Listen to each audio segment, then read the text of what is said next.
know anything about the royal family, I'm sure you've probably heard of the People's Princess. Princess Diana is a very well-known member of the royal family, or ex-member of the royal family.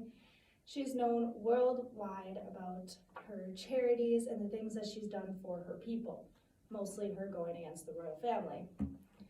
In this speech, I will be talking about her childhood, her life with Charles, and her accomplishments, because Princess Diana is much more than her scandals and her death. Of course, when you're talking about any one person, you gotta talk about where they came from, and her parents are John and Frances Spencer, and John is the 8th Earl Spencer, which is a part of the royal noble houses. Diana grew up with three siblings. Her oldest sister was Lady Sarah, who did date Prince Charles for a moment, and then her other older sister was Jane, and then her younger brother Charles. She did have an older brother John, but he died shortly after birth, which really dampened on her mother because it was her firstborn son, so he was very important. They were very close with the royals since childhood. According to Nicole, a journalist from Oprah Daily, she said that they would intermingle a lot because the royals had given the Spencers the Sandringham house. So that is something that belonged to the royals. And of course, they would intermingle because the queen would go over there. Another thing is that the queen is actually the godmother of Princess Diana's younger brother, Charles. For most of her childhood, it was very enjoyable, very privileged. Diana, it's because of how they grew up. But Diana did face struggles that other children face, like her parents going through a divorce. Because at the age of 7, her mother abruptly left her father for another man. What followed was a very intense court battle, and Frances's mother, so Princess Diana's grandmother, testified against her own daughter. John did win full custody, and her brother Charles, was later stated, Diana felt abandoned by this, so this is really where her mental struggles started coming up. Later in her years, she attended an all-girls boarding school for most of her childhood. She struggled a lot with school because of her grades. They were always slipping. And at the age of 16, she decided to drop out. Her biggest dream was to become a ballet teacher, or a ballet dancer, but she wasn't able to do that. So she just became a ballet teacher, at least she tried. And she went to a school for it and only went for 3 months, and it didn't work out.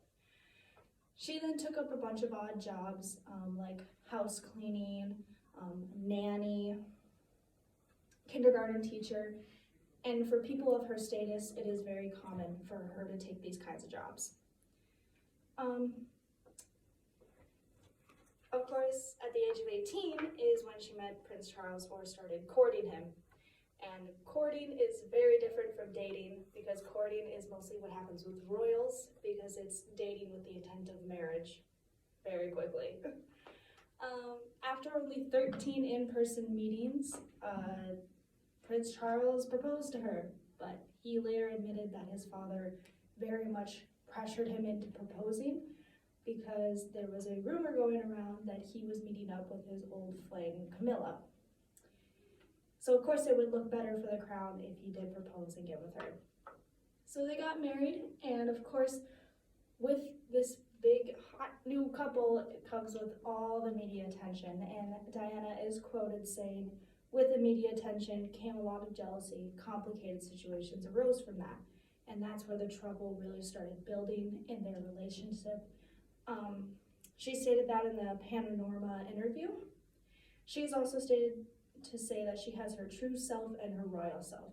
Her true self is very much, she would describe as ordinary, and her royal self, she had to be outgoing and out there, and so people know who she was.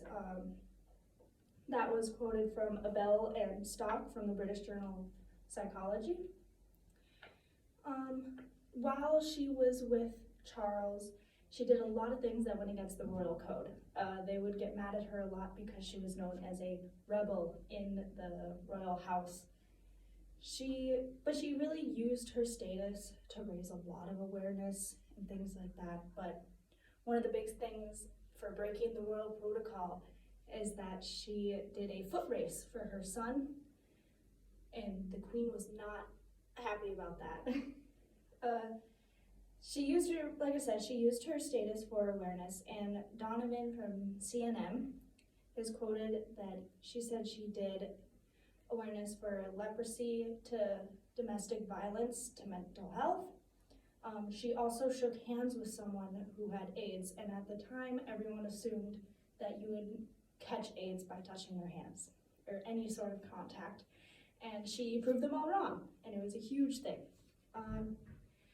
So in conclusion, Princess Diana is so much more than her death. She is an inspiration to a lot of people, and she helped all people with AIDS and just raising awareness for people. She is a legend, and she will always live in our hearts and in the stories we tell.